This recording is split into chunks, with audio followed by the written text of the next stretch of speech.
여자가 이르되 주여 내가 보니 선지자로소이다. 우리 조상들은 이 산에서 예배하였는데 당신들의 말은 예배할 곳이 예루살렘에 있다 하더이다. 예수께서 이르시되 여자여 내 말을 믿으라. 이 산에서도 말고 예루살렘에서도 말고 너희가 아버지께 예배할 때가 이르리라.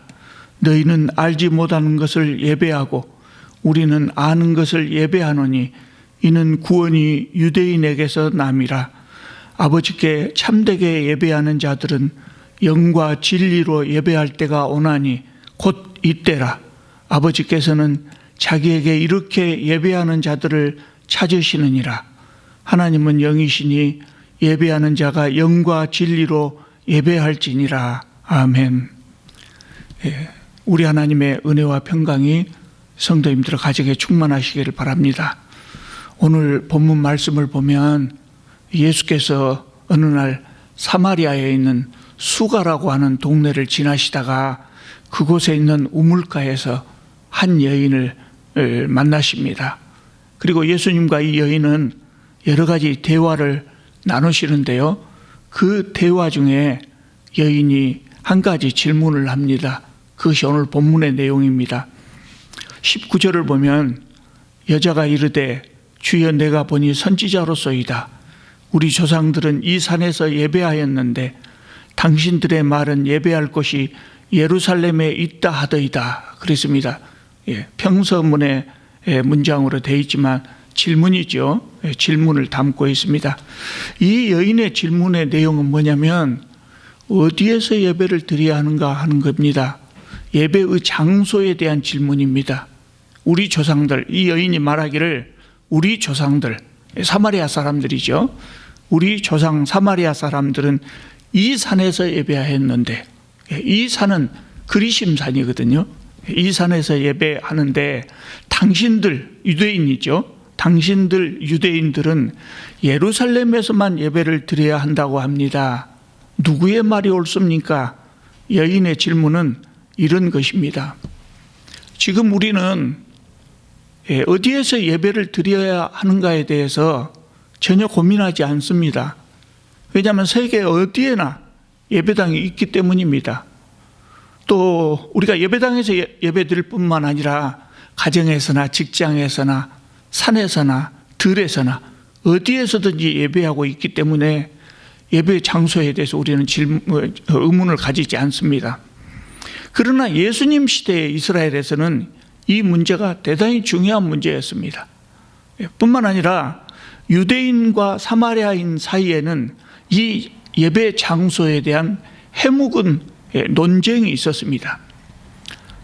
신명기 12장 5절을 보면 이런 말씀이 나옵니다. 이스라엘 백성은 하나님이 택하신 장소를 찾아가서 제사 드려야 한다. 이렇게 규정되어 있습니다. 그러니까 예배를 드리는 사람들이 예배 드릴 곳을 선택하는 것이 아니고 예배를 받으시는 분이 예배 받으시기에 합당한 장소를 정하신다는 것입니다. 그래서 예배를 드리려고 하는 사람은 반드시 그곳에서만 예배를 드려야 했습니다. 다른 곳에서는 예배를 드리면 안 됩니다. 그런데 문제는 신명기 12장 5절의 이 말씀 속에 하나님께서 택하신 곳의 지명이 나오지 않습니다. 지명이 나오지 않고 그냥 택하신 곳이라고만 기록되어 있습니다. 그래서 유대인들과 사마리아 사람들은 그 장소를 서로 다른 곳이라고 주장하고 있었던 것입니다. 유대인들은 당연히 예루살렘이라고 했겠죠. 왜냐하면 그곳에 솔로몬이 세운 성전이 있었기 때문입니다. 그런데 사마리아 사람들은 이 택하신 곳을 세겜에 있는 그리심산이라고 주장했습니다. 사마리아 사람들이 하나님께서 택하신 곳을 그리심산이라고 주장하는 이유가 있습니다.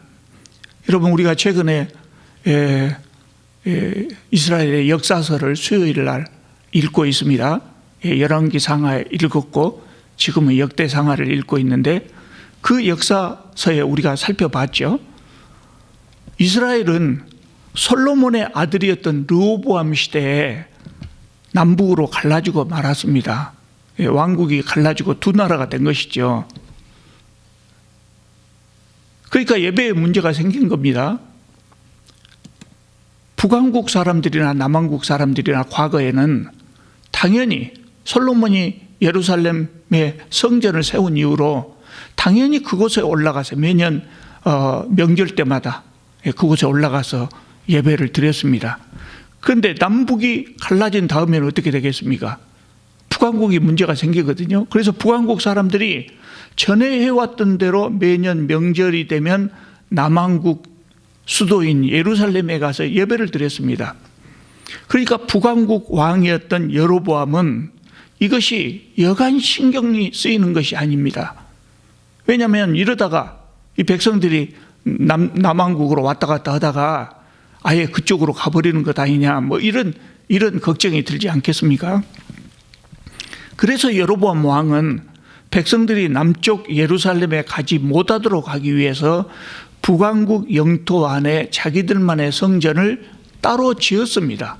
그리고 그곳에서 예배를 드리도록 했습니다. 그런데 이제 문제가 있죠. 그렇게 하려면 북왕국 사람들에게 여기에서 예배를 드려도 아무 문제가 없다, 그런 논리를 개발해야 됩니다. 예루살렘이 아니고 이곳에서 예배를 드려도 된다, 그 논리가 있어야 될 것 아닙니까? 그래서 이때 인용된 구절, 이 논리를 개발하기 위해서 인용된 구절이 바로 신명기 15장 5절이었습니다. 그래서 북왕국 사람들, 사마리아 사람들이라 그러죠. 북왕국의 수도가 사마리아였기 때문에 북왕국 사람들을 사마리아 사람들이라고 합니다. 그래서 사마리아 사람들은 세겜을 내려다보고 있는 그리심산이 있는 세겜이 하나님이 택하신 장소라고 주장을 한 겁니다. 북왕국 사람들의 주장에 그 의미가 없는 것은 아닙니다. 왜냐하면 이 세겜이라고 하는 것, 그리심산이라고 하는 것은 역사적으로 또 종교적으로 유서 깊은 장소였기 때문에 그렇습니다. 아브라함이 가나안 땅에 들어가서 처음으로 제단을 쌓은 것이 바로 이것이거든요. 또 야곱도 이곳에서 제단을 쌓았고, 또 하나님께서 말씀하시기를 이스라엘이 가나안 땅에 들어간 후에 그리심산에 10계명의 돌비를 세우라고 명령하셨어요. 또 이스라엘 백성이 가나안에 정착한 후에 여호수아는 이 그리심산에서 백성들을 향해서 복을 선포하기도 했습니다. 이런 이유로 인해서 북왕국 사람들, 사마리아 사람들은 그리심산이 하나님이 택하신 곳이라고 주장을 했던 것입니다. 그래서 남북 왕국은 나라가 분리된 이후에 오랫동안 이렇게 서로 다른 곳에서 예배를 드렸습니다. 그러다가 이제 북왕국이 망하죠. 북왕국이 남왕국보다 먼저 망하는데, 아수르가 북왕국 이스라엘을 멸망시킨 후에 많은 사람들을 포로로 잡아가 버립니다. 쓸만한 사람들은 다 잡아갑니다.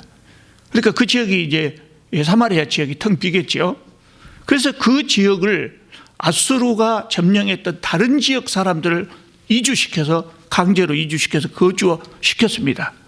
그러니까 사마리아에 있었던 이스라엘 사람들, 그 사람들은 이제는 사마리아에 이스라엘 사람만 있는 것이 아니라 외부 사람들도 많이 와서 살게 되고, 그러다 보니 혼혈이 되기도 하고 했겠죠. 더욱이 이주해 온 사람들은, 고대 사회 사람들은 종교를 가지지 않은 무신론자가 없어요. 그 사람들은 다 각자가 믿고 있었던 자기 종교를 가지고 왔단 말이죠. 그러니까 사마리아 지역의 종교가 혼합이 되어버립니다. 그래서 남쪽 유다 사람들은 사마리아 사람들을 자기 동족이라고 생각하지 않고 이방인 취급을 하고 상종하지 않았던 것입니다. 자, 그러다가 남왕국 유다도 망합니다. 그러다가 북왕국이 아수르에게 망한 후에 한 120, 30년 후에 남왕국 유다도 바벨론에게 망합니다. 망한 다음에, 그러니까 북왕국이 망하고 남왕국이 다 망했는데, 그때 이제 북왕국에 따로 지었던 성전이나 남왕국에 예루살렘에 있었던 성전이 다 파괴되지요. 그런 다음에 남왕국 사람들, 유다 사람들이 포로에서 귀환해가지고 예루살렘에 다시 성전을 세웁니다. 그것이 주전 515년입니다. 그렇게 사마리아에서 하나님을 믿는 사람들이 아마 이 예루살렘 성전에 가서 예배를 드리고 싶었을 거예요. 사마리아는 성전이 사라져버렸기 때문에. 그런데 이때도 남왕국 사람들은 북왕국 사람들을, 사마리아 사람들을 이방인 취급하면서 예루살렘 성전에 들어오지 못하게 했어요. 그래서 사마리아 사람들은 어쩔 수 없이 주전 4세기에 독자적으로 성전을 세웁니다. 남쪽 예루살렘 성전이 먼저 세워지고, 그리고 나중에 주전 4세기에 사마리아 사람들이 독자적으로 자신들만의 성전을 세웁니다. 그곳이 어디냐면 바로 그리심산이었어요. 그러다가 그렇게 이제 따로 예배를 드리다가 유대인과 사마리아인 사이에 감정의 골이 결정적으로 깊어진 사건이 있었는데, 주전 2세기에요. 사마리아와 유대는 모두 다 로마의 속국이었잖아요. 로마가 다스리고 있었단 말이죠. 그런데 남쪽 유대 사람들이 독립전쟁을 일으키기 시작했어요. 그것을 우리가 소위 마카비 혁명이라고 합니다. 남쪽 유대인들이 독립전쟁을 일으켰는데, 그때 북쪽 사마리아 사람들도 같이 호응을 해줬으면 좋을 텐데, 북쪽 사마리아 사람들은 로마의 편에 서서 오히려 남쪽 유대의 독립을 방해했어요. 그러다가 이 전쟁을 해 가다가 결국은 어떻게 되냐면 유대인이 승리하고 일시적으로 유대인들이 로마로부터 독립을 쟁취하게 됩니다. 그러니까 유대인들이 사마리아 사람들을 그대로 놔두지 않죠. 독립전쟁을 방해했던 그것에 대한 보복으로 예루살렘의 제사장이었던 힐카누스라고 하는 사람이 북왕국에 가서 사마리아의 성전을 파괴해버립니다. 그래서 서로 원수가 되고 만 것입니다. 사마리아 사람들은 그리심산의 성전이 파괴된 이후에도 계속해서 그 산에서 예배를 드렸어요.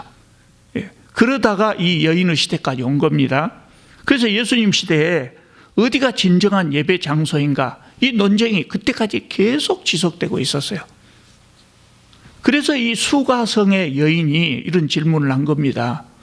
이 여인은 예수님을 정말 훌륭한 선지자로 보았습니다. 그래서 예수께서는 이것에 대한 정확한 답변을 주실 것으로 기대하고 이런 질문을 한 겁니다. 그런데 예수님의 대답은 정말 의외였어요. 21절을 보면은요, 예수께서 이르시되 여자여 내 말을 믿으라. 이 산에서도 말고 예루살렘에서도 말고 너희가 아버지께 예배할 때가 이르리라. 이렇게 말씀하셨어요. 예수님의 답이 뭐입니까? 이 산에서도 말고 예루살렘에서도 말고.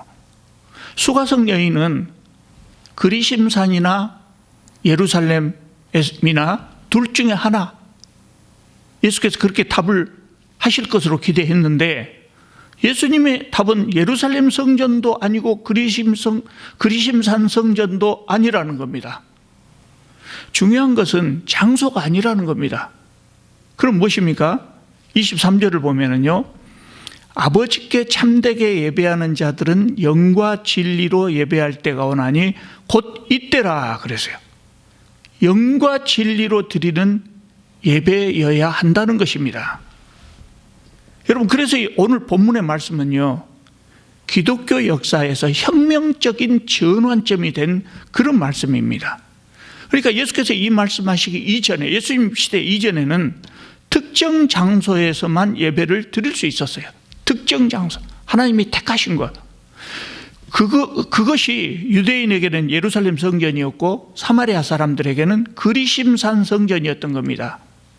그러니까 예수님 이전에는 장소가 중요했던, 공간 종교라고 하는, 장소가 중요했던 시대였어요. 그런데 이제는 장소는 상관이 없다는 겁니다. 어디에서 예배를 드리든지 참된 예배가 될 수 있다는 겁니다. 단 영과 진리로 예배를 드려야 한다. 그러니까 영과 진리로 예배를 드린다면 이 세상 어디에서 예배를 드리든지 우리는 참된 예배를 드릴 수 있다는 말씀입니다. 그러니까 공간 종교, 장소를 중요시 여기던 공간 종교에서 마음의 종교로 전환이 이루어진 것이죠. 그래서 이 말씀은 정말 우리 기독교 역사에 큰 전환점을 이루게 했던 그런 말씀이 된 겁니다. 예수께서는 참된 예배자라고 하면 이 산에서도 말고 예루살렘에서도 말고 영과 진리로 예배할 때가 오는데 지금이 바로 그때라고 말씀하셨어요. 이제 약속하신 그때가 이르렀기 때문에 이제는 유대인이나 사마리아인이나 모두가 차별 없이 어디에서나 하나님께 예배드릴 수 있게 되었다는 것입니다. 여러분, 그래서 오늘 우리가 세계 어디에서나 예배당을 짓고 예배를 드리는 것입니다. 이런 전환점이 없었다면 우리도 예루살렘에 가서 예배를 드려야 했을지도 몰라요. 그런데 지금은 예루살렘뿐만 아니라 전 세계 어디에나 예배당을 세우고 예배를 드릴 수가 있습니다. 뿐만 아닙니다. 예배당을 건축하지 않는다 하더라도 빈 건물이 있으면 어디에나 그 빈 건물을 임차하고 거기에서 예배를 드릴 수 있습니다. 그러면 그곳이 바로 예배당이 되는 것입니다. 가정에서도 예배를 드릴 수 있습니다. 실제로 예수께서 승천하신 후에 사도들이 땅 끝까지 복음을 전하러 다니지 않습니까? 그리고 교회를 세우는데요. 그때 세웠던 대부분의 교회들이 가정에서 예배를 드렸습니다. 시작은 다 가정에서 예배를 드렸습니다. 그렇기 때문에 우리가 우리의 집에서, 우리의 아파트에서 예배를 드리면 그곳이 바로 우리의 예배당이 되는 것입니다. 이제 중요한 것은 예배를 드리는 장소가 아니고 영과 진리로 예배를 드리는 것입니다. 자, 그러면 영과 진리로 예배를 드린다고 하는 것이 무엇일까요? 자, 영과 진리로 했으니까 첫째, 영부터 말씀드리겠습니다. 영으로 예배를 드려야 한다는 것. 이것은 하나님의 영, 즉 성령이죠. 성령을 받은 자들에 의해서 예배가 드려져야 한다는 의미입니다. 성령을 받지 못한 자들이 드리는 예배는 예배가 아닙니다. 그러면 성령은 어떻게 받습니까? 예수님을 믿으면 누구나 하나님의 자녀가 되고 성령을 선물로 받습니다. 그러니까 영으로 예배를 드려야 한다는 것은 성령을 받은 자들이 드리는 예배이어야 한다는 의미입니다. 예수님을 믿는 자, 하나님의 자녀들이 드리는 예배가 진정한 예배라는 겁니다. 하나님의 자녀가 된 자들이 하나님과의 영적인 만남이 있는 예배를 드릴 때 그 예배가 참된 예배가 되는 겁니다. 자, 두 번째로 진리로 예배를 드려야 한다고 그랬습니다. 진리로라고 하는 그 말씀은 진정으로 또는 진심으로라고 번역할 수도 있습니다. 진심으로 예배를 드려야 한다는 의미입니다. 진심으로 하나님을 믿고 진심으로 하나님을 경외하고 진심으로 순종하는 마음으로 하나님께 예배를 드려야 한다는 겁니다. 여러분, 우리는 하나님의 앞이 아니고 사람들 앞에서, 우리가 사회생활을 하면서 사람들 앞에 있을 때는 우리의 마음을 감출 수 있습니다. 그리고 거짓으로 복종하는 채 하기도 하고 거짓으로 존경하는 채 할 수도 있습니다. 그러나 하나님 앞에서는 그럴 수 없습니다. 하나님은 우리의 마음의 중심을 보시기 때문입니다. 예배할 마음도 없고 하나님을 경외하지도 않으면서 예배하는 것처럼 하나님 앞에 선다면 그 예배는 받아들여질 수 없지요. 그러니까 진리로 예배를 드려야 한다는 것은 바로 이것입니다. 진심으로 하나님을 경외하는 마음으로 예배를 드려야 한다는 겁니다. 23절을 보시면 아버지께서는 자기에게 이렇게 예배하는 자들을 찾으시느니라고 했습니다. 하나님은 이렇게 예배하는 자들을 찾으십니다. 하나님은 지금 우리 시대에는 크고 아름다운 예배당에만 계시는 것이 아닙니다. 예배당에 가만히 앉아 계시면서 찾아와서 예배 드리는 사람들의 예배만 받으시는 것이 아닙니다. 하나님은 이 세상 어디에서든지 영과 진리로 예배하는 사람들을 찾으십니다. 그리고 그들의 예배를 받아주십니다. 구약시대의 제사법은 장소를 중요하게 생각했습니다. 그래서 하나님께서 택하신 곳이 아닌 다른 곳에서 예배를 드리는 것은 참된 예배가 아니었습니다. 그러나 이제는 장소가 중요하지 않는 시대가 왔습니다. 전 세계 어디에서나 예배당을 건축하고 예배당에서 예배를 드릴 수 있습니다. 뿐만 아니라 예배당이 아니라고 할지라도 가정이든 직장이든 심지어 산이나 들판에서든 어디에서나 예배를 드릴 수가 있습니다. 세상 어디에서나 영과 진리로 예배를 드리면 그것이 참된 예배가 되는 것입니다. 성도 여러분, 코로나19로 인해서 함께 모이지 못한 것이 벌써 한 달이 넘었습니다. 동영상을 통해서 각 가정에서 따로 예배를 드리기 때문에 뭔가 부족한 느낌이 드실 것입니다. 예배를 드린 것 같기도 하고 안 드린 것 같기도 하고 그런 느낌이 드실 때도 있을 겁니다. 그러나 그것은 그냥 우리의 느낌입니다. 우리의 느낌이 그럴 뿐입니다. 우리가 이런 예배에 익숙하지 않기 때문에 우리의 느낌이 뭔가 허전하고 그럴 뿐입니다. 하나님께서는 우리의 예배를 받으십니다. 우리의 느낌과 관계없이 하나님은 우리의 예배를 받으십니다.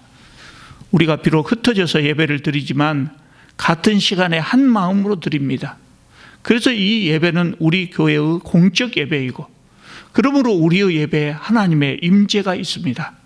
하나님의 복과 은혜가 함께 하십니다. 그것을 충만하게 누릴 수 있기를 바랍니다. 어떤 성도님은 가정에서 예배를 드리니 주일 성수를 못한 것 같아서 하나님께 죄송스럽다고 말씀하는 분도 있어요. 그런데 그렇지 않습니다. 여러분, 주일 성수가 무엇입니까? 주일 성수라고 하는 것은 주일을 온전하게 지킨다. 주일을 거룩하게 온전하게 지킨다. 그런 의미입니다. 그래서 주일 성수는 크게 두 가지라고 말할 수 있어요. 첫째는 뭐냐면 하나님께 예배를 드리는 겁니다. 주일에는 반드시 하나님께 예배를 드려야 합니다. 또 하나는 뭐냐? 하나님께서 주시는 안식을 누리는 겁니다. 편안히 쉬면서 하나님께서 주시는 안식을 누리는 겁니다. 그렇다면 우리가 재택 예배를 드린다고 해서 주일 성수를 하지 못할 것이 없습니다. 과거하고 달라진 점이 뭡니까? 편히 쉬는 것, 예배 후에 편히 쉬는 것은 전에나 지금이나 마찬가지입니다. 달라진 것은 예배당에 모여서 예배를 드리느냐 아니면 각각 따로 흩어져서 각 가정에서 재택 예배를 드리느냐, 그 차이입니다. 여러분, 지금까지 말씀드린 대로 예수께서 수가성 여인에게 말씀하신 것처럼 장소는 중요하지 않습니다. 영과 진리로 예배하는 것이 중요합니다.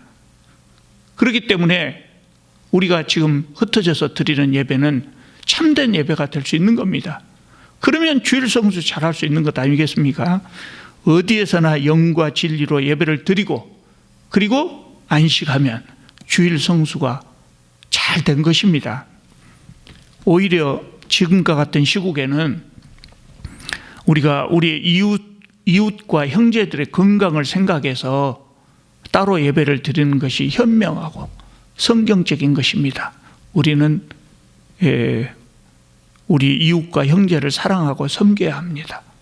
이웃을 사랑하고 섬긴다고 할 때 가장 중요한 것이 우리 이웃과 형제들의 생명을 보호해 주는 것이 아니겠습니까? 나로 인해서 우리 형제가 감염이 된다든가 우리 교회로 인해서 우리 지역사회가 감염됐다면 그것이 얼마나 안타까운 일입니까? 그래서 각 가정에서 예배를 드리는 것이 현명하고 성경적인 것입니다. 그러므로 우리가 다시 함께 모여서 예배를 드리는 그날까지 각 가정에서 영과 진리로 예배 드리시면서 하나님 주시는 참된 위로와 기쁨과 평안을 누리시기를 바랍니다. 기도드리겠습니다.